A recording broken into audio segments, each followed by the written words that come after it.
विद्यार्थियों, आज हम संस्कृत साहित्य का इतिहास में कालिदास, अश्वघोष, भारवी एवं माह के जो महाकाव्य हैं उनके विषय में हम अध्ययन करेंगे कि संस्कृत जो काव्य साहित्य है उसको मुख्य रूप से दो भागों में विभक्त किया गया है कि दृश्य काव्य और श्रव्य काव्य, अर्थात दृश्य और श्रव्य। इस भेद से काव्य दो प्रकार का होता है। और जो दृश्य काव्य वह होता है जिसका अभिनय जो किया जाता है, उस अभिनय को देखा जाए, नेत्रों का आश्रय लेकर के जो हृदय को आनंदित करे, जिसे देखा जाए, वह दृश्य काव्य होता है। और श्रव्य काव्य में केवल श्रवणी मुख्य होता है। दृश्य में तो दृश्य देखना और सुनना दोनों होते हैं, लेकिन श्रव्य काव्य में केवल श्रवणी मुख्य है। और वह जो कानों के द्वारा रसिक के चित्त को आनंदित करे, वह श्रव्य काव्य है। दृश्य काव्य जो है, उस दृश्य काव्य को ही रूपक भी कहते हैं, और यह रूपक नाटक आदि भेद से 10 प्रकार का होता है। और जो श्रव्य काव्य है वो श्रव्य काव्य पद्य काव्य, गद्य काव्य एवं गद्य पद्योभयात्मक अर्थात चंपू काव्य, इस प्रकार से 3 इसके श्रव्य काव्य के भेद किए गए हैं। पद्य काव्य वह होता है जो छंदोबद्ध लिखा गया होता है और जिसमें छंदोविहीन वाक्यों की जो रचना होती है वह गद्य काव्य कहलाता है। और गद्य एवं पद्य का जो सम्मिश्रण होता है उसको चंपू काव्य कहा गया है। पद्य काव्य के पुनः 3 उपभेद किए गए हैं, महाकाव्य, खंड काव्य एवं मुक्तक काव्य। और गद्य काव्य के भी 3 उपभेद हैं, कथा, आख्यायिका और निबंध। तो इस प्रकार से जो श्रव्य काव्य है, उस श्रव्य काव्य में जो उसका जो भेद है एक पद्य काव्य, उसी का एक भेद है महाकाव्य। कि महाकाव्य जो है, अब महाकाव्य के विषय में कहा जाता है कि सबसे पहले हमें संस्कृत साहित्य की झलक कहाँ मिलती है? ऋग्वेद में। उसके कुछ मंत्र हमें उनके रचयिताओं की कवि प्रतिभा का भी संकेत देते हैं, लेकिन काव्य शैली का जो पूर्ण विकास है वो वैदिक काल में नहीं माना जाता है। ब्राह्मण ग्रंथों में भी कुछ स्थलों पर जो है हमें इस प्रकार से ये संकेत मिलते हैं, लेकिन संस्कृत साहित्य में सबसे प्रथम महाकाव्य आदि कवि वाल्मीकि रचित रामायण है। यही उस काव्य धारा का उद्गम है जो भास, कालिदास, अश्वघोष, भारवी, माघ, श्रीहर्ष आदि विभिन्न स्रोतों में विभक्त होकर के संस्कृत काव्य कानन को चिरकाल से सिंचित करती आई है। और यहाँ पर हम जो महाकवि कालिदास है, उन कालिदास के महाकाव्यों की बात करें तो कालिदास के 2 महाकाव्य हमें प्राप्त होते हैं, कुमार संभव और रघुवंश। और कालिदास भगवती सरस्वती के वरदपुत्र, कवि कुल चूड़ामणि एवं सर्वतोमुखी प्रतिभा के धनी हैं और भारतीय संस्कृति के अनन्य उपासक रहे हैं। इनका नाम संस्कृत साहित्य के इतिहास में विश्रुत है। इन्होंने महाकाव्य, गीति काव्य तथा नाट्य रचना सभी में अपनी प्रखर प्रतिभा का परिचय दिया है। भारतीय विवेचकों की तो यह भी विचारधारा है कि कोई भी व्यक्ति अपने जीवन वृतांत से अजर अमर नहीं होता, अपितु अपने कार्यों से, अपनी कृतियों से, अपने कर्मों से ही अजर अमर होता है। और लोक में जिसकी कीर्ति होती है उसे ही जीवित माना गया है। कीर्ति यस्य यजीविति। कालिदास वस्तुतः ऐसे ही यशस्वी कृतिकार हैं जिनकी कीर्ति एक सफल महाकाव्य के रूप में, एक सफल खंड काव्यकार या गीति काव्यकार के रूप में और एक सफल नाटककार के रूप में विख्यात है। संस्कृत साहित्य के समूचे इतिहास में सामान्यतया एक कृतिकार एक ही विधा में सफल प्रमाणित हुए हैं, जिनमें हम अश्वघोष से लेकर के भारवी, माघ, कुमारदास, श्रीहर्ष, विल्लन आदि अनेक सफल महाकाव्यकार हुए हैं। और नाटककारों में भट्ट नारायण, भवभूति, शूद्रक, विशाखादत्त आदि सफल नाटककार के रूप में जाने जाते हैं। लेकिन महाकवि कालिदास ही एक ऐसे कवि हैं जो सफल महाकाव्यकार के साथ साथ नाटककार भी माने जाते हैं। और जहाँ तक महाकाव्यों की बात करें तो कालिदास ने रघुवंश और कुमार संभव इन 2 महाकाव्यों की रचना की है। तो कुमार संभव जो महाकाव्य है, उस कुमार संभव महाकाव्य में शिव और पार्वती के विवाह का वर्णन है। विद्वानों के अनुसार इसकी रचना रघुवंश के पूर्व हुई थी। और कुमार संभव जो महाकाव्य है यह 17 सर्गों में विद्यमान है, जिसमें शिव पार्वती के पराक्रमशाली पुत्र कार्तिकेय के जन्म एवं उनके द्वारा जो भयंकर असुर तारक था उस तारक के वध का वर्णन किया गया है। इसी का दूसरा रूप अष्टसर्गात्मक है। विद्वानों का अनुमान है कि मूल कुमार संभव 8 सर्गों में ही रचा गया था और शेष सर्ग किसी अन्य प्रतिभाशाली कवि द्वारा जोड़े गए हैं। और किंवदंती ये भी है कि 8वें सर्ग में महाकवि ने शिव पार्वती के मिलन का जो चित्र प्रस्तुत किया है, जिससे क्रोधित होकर के पार्वती ने उन्हें श्राप दिया कि तुम्हें कुष्ठ रोग हो जाए। इस कारण से यह काव्य अधूरा रह गया है। 8वें वर्ग की कथा वस्तु से ही ये जो ग्रंथ है कुमार संभव, इसके नामकरण की सिद्धि होती है, क्योंकि शिव पार्वती के मिलन से ही कुमार के भावी जन्म की घटना की सूचना मिल जाती है। तो यह शिव पार्वती के कथानक पर आधारित यह महाकाव्य 17 सर्गों में निबद्ध है। कुमार संभव कालिदास की काव्य कला का श्रेष्ठ उदाहरण है। इसमें प्रेम के उत्कृष्ट वर्णन के साथ साथ काव्य सौंदर्य की उत्कृष्ट अभिव्यंजना हुई है। इसमें जो कथ्य है वो अति संक्षिप्त है। अतः शिव पार्वती व कुमार जन्म आदि की कथा को ही काव्यात्मक रूप से यहाँ प्रस्तुत किया गया है। कुमार संभव महाकाव्य जो है उसका प्रारंभ ही हिमालय वर्णन से होता है। कवि ने हिमालय को भारतवर्ष का शीर्ष मुकुट ही नहीं, पृथ्वी के आधारभूत मेरुदंड के रूप में भी यहाँ पर एक तरह से प्रस्तुत किया है। तो कुमार संभव की जहाँ तक कथा वस्तु देखें तो इसके प्रथम सर्ग में के प्रारंभ में शिव पार्वती के निवास स्थान हिमालय का वर्णन है। हिमालय का जो मेना है उससे विवाह एवं पार्वती का जन्म, पार्वती का रूप चित्रण किया गया है। नारद द्वारा शिव पार्वती के विवाह की चर्चा और पार्वती द्वारा शिव की आराधना आदि का इसमें वर्णन है।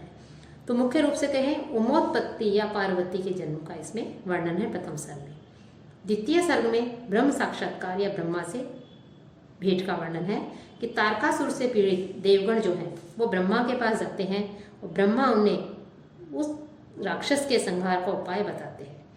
वे कहते हैं कि शिव के वीर्य से सेनानी का जन्म हो तो वे तारकासुर का वध कर देवताओं के उत्पीड़न को नष्ट कर सकते हैं। तीसरे सर्ग में मदन दाह या कामदेव को भस्म करना है कि इस सर्ग में इंद्र के आदेश से जो कामदेव होता है, काम होता है, वो शिव के आश्रम में जाता है और वह वसंत ऋतु का प्रभाव चारों ओर दिखाता है। उमा माँ सखियों के साथ आती है। उसी समय कामदेव अपना बाण शिव पर छोड़ते हैं।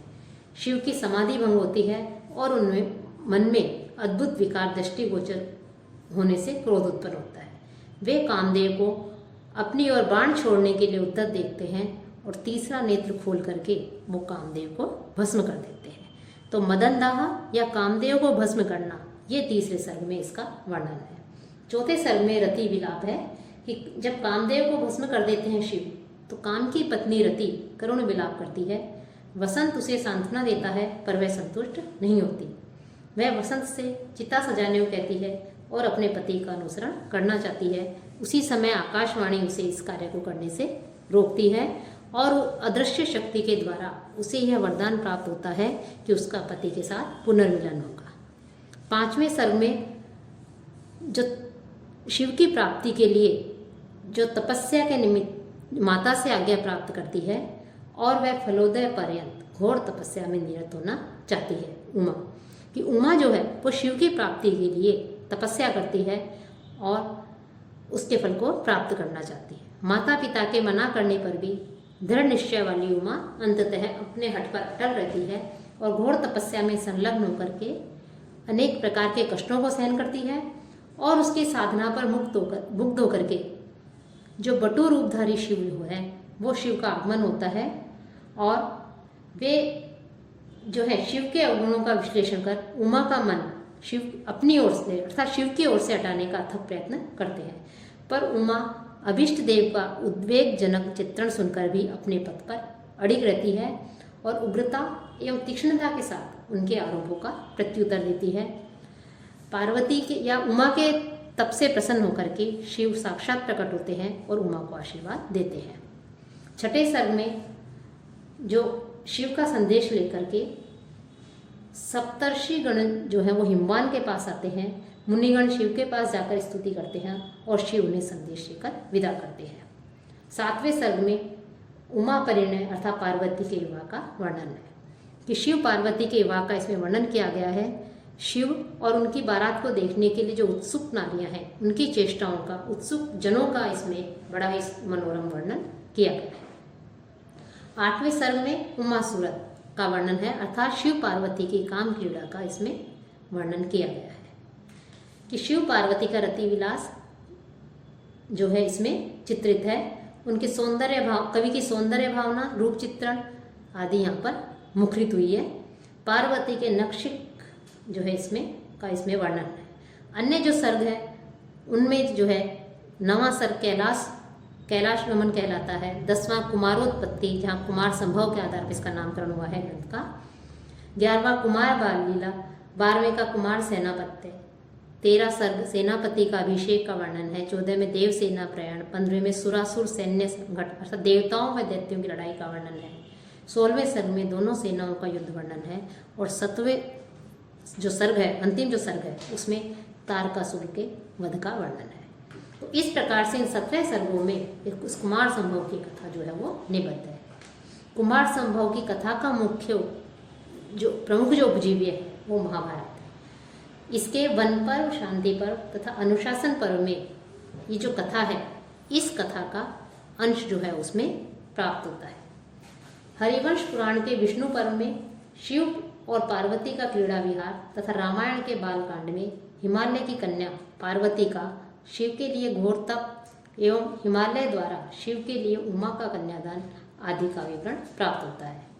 इस महाकाव्य में कालिदास की चरित्र चित्रण की जो कला है वो यहाँ पर प्रस्फुटित हुई है।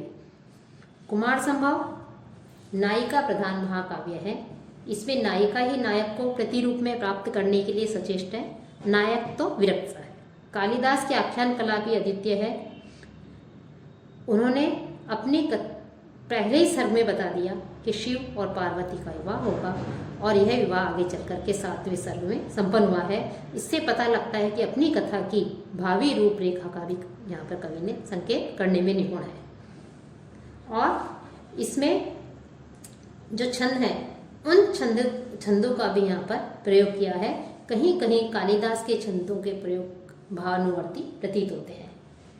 विलाप के भाव को व्यक्त करने के लिए कवि ने 4थे सर्ग में वैतालीय छंद का तथा वसंत ऋतु में प्रकृति की प्रतिक्षण नवोन्मेष शालिनी जो चटुलता है उसका वर्णन करने के लिए 9वें सर्ग में द्रुत विलंबित छंद का प्रयोग हुआ है।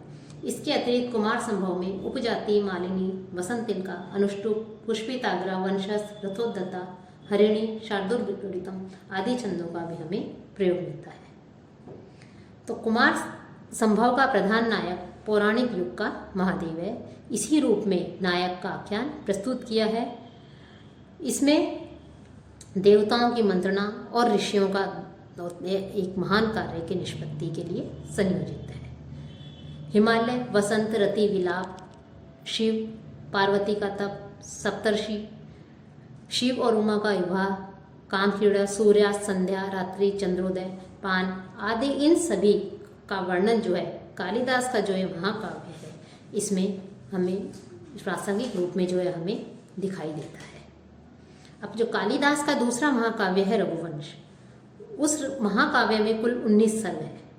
इसमें सूर्यवंशी जो राजा हैं उन राजाओं का चरित्र चित्रण किया गया है कि इसके सबसे पहले सर्ग में वशिष्ठ ऋषि के आश्रम में गमन का चित्रण है कि इसमें विनय प्रदर्शन के पश्चात कवि ने रघुवंशी राजाओं की विशिष्टता का वर्णन किया है।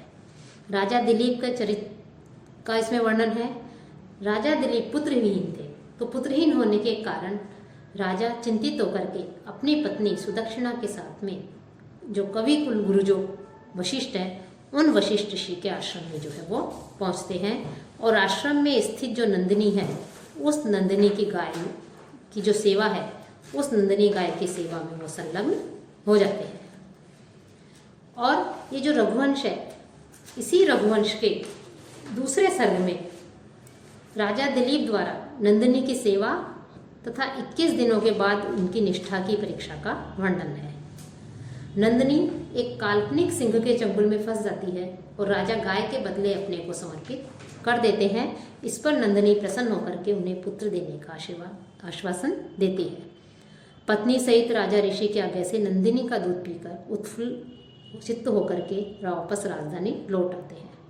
तीसरे सर्ग में रघु राज्याभिषेक का वर्णन है कि रानी सुदक्षिणा का गर्भाधान होता है, रघु का जन्म होता है एवं युवराज्य तथा दिलीप के द्वारा अश्वमेध का वर्णन है। सर्ग के अंत, तीसरे सर्ग के अंत में सुदक्षिणा सहित राजा दिलीप के वन जाने का वर्णन है। चौथे सर्ग में रघु दिग्विजय का वर्णन है। इस सर्ग में कुल 88 श्लोक हैं और रघु राज सिंहासन पर बैठकर चारों दिशाओं को जीतकर एक यज्ञ प्रारंभ करता है। पांचवें सर्ग में अज स्वयं वराभिगमन का वर्णन है कि जो रघु जो है अत्यधिक, उस रघु का राजकोष अत्यधिक दान करने के कारण रिक्त हो जाता है। उसी समय कोत्स नामक एक ब्रह्मचारी आकर उनसे 14 करोड़ स्वर्ण मुद्राओं की मांग करता है। राजा कुबेर पर आक्रमण कर उनसे स्वर्ण मुद्रा ले आते हैं और कोत्स को समर्पित कर देते हैं, जिसे लेकर वह उन्हें पुत्र प्राप्ति का वरदान देकर चला जाता है।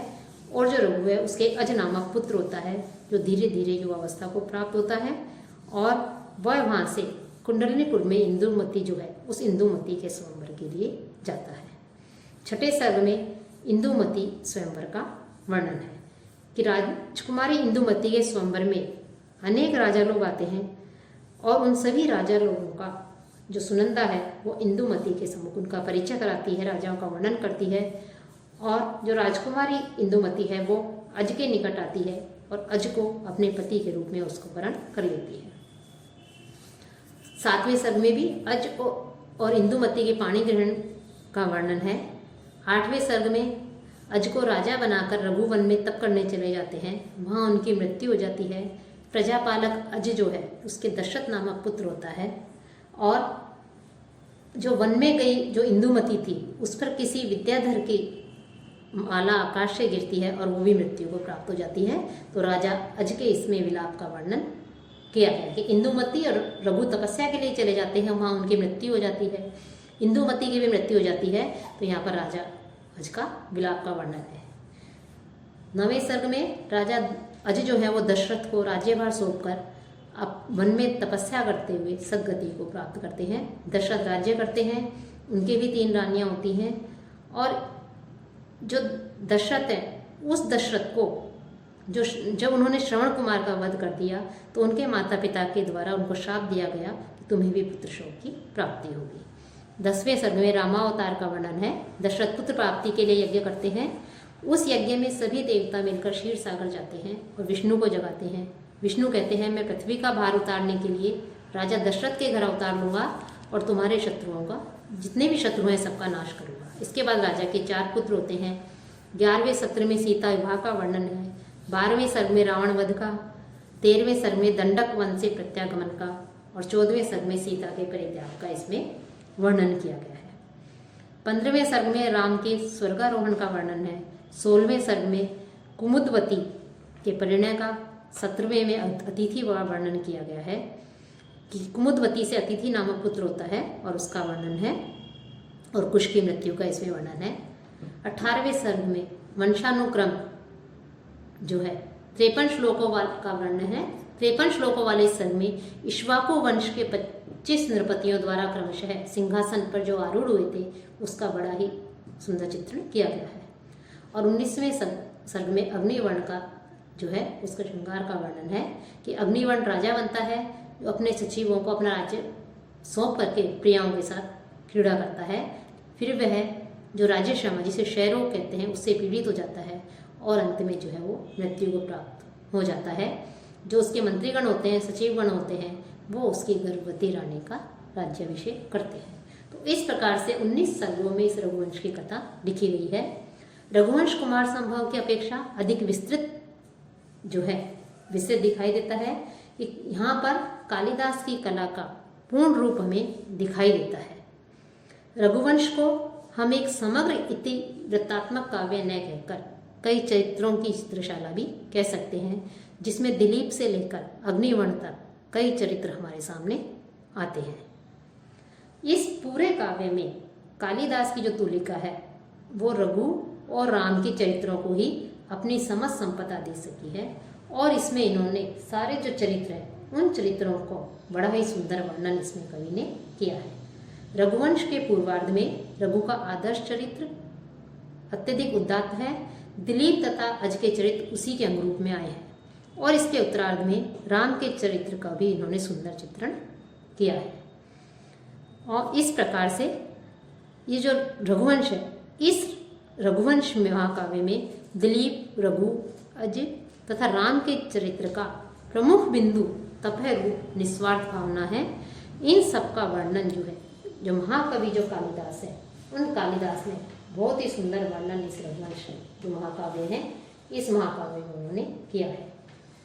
यहाँ सुलभ, कहीं तो कवि ने सुलभ मानवीय संवेदनाओं का उदात्त चित्रण प्रस्तुत किया है, तो कहीं राजाओं की छाया कृतियों का वर्णन किया है, कहीं गो सेवा, आश्रम वर्णन, उत्सव वर्णन, अज का विलाप जैसे मार्मिक स्थल है, प्रकृति का वर्णन है, और तो कहीं इसमें लोक चरित्रों का भी वर्णन है। तो दूसरी ओर राजधर्म एवं मानवीय आदर्शों का भी इस रघुवंश महाकाव्य में कवि ने वर्णन किया है। संक्षेप में कहें तो रघुवंश कालिदास की काव्य कला का सर्वोत्कृष्ट निदर्शन है। इसमें काव्य सौंदर्य के साथ साथ मानवीय जीवन के यथार्थ, राष्ट्रीय चरित्र एवं भारतीय जीवन की जो ऊष्मा एवं जीवंतता है उसका उज्जवल चित्रण इसमें किया गया है। और इनके जो महाकाव्य हैं, ये महाकाव्य संस्कृत महाकाव्य परंपरा के सर्वोत्कृष्ट प्रतिमान हैं। इनके दोनों महाकाव्यों में काव्य प्रतिभा का चरम विकास दृष्टिगोचर होता है। दोनों ही काव्य कला, सौंदर्य एवं काव्य प्रतिभा के उत्कृष्ट परिचायक हैं। दोनों ही काव्यों में कालिदास का काव्य शिल्प, चरिचित्रण, वर्णन कौशल, रसाभिव्यंजना, भाषा शैली की उदात्तता, भाव एवं कथ्य की संप्रेषणीयता, संवेदनाओं की मार्मिक व्यंजना एवं प्रकृति से आत्मीयता जो है वो हमें इन दोनों ग्रंथों में देखने को मिलती है।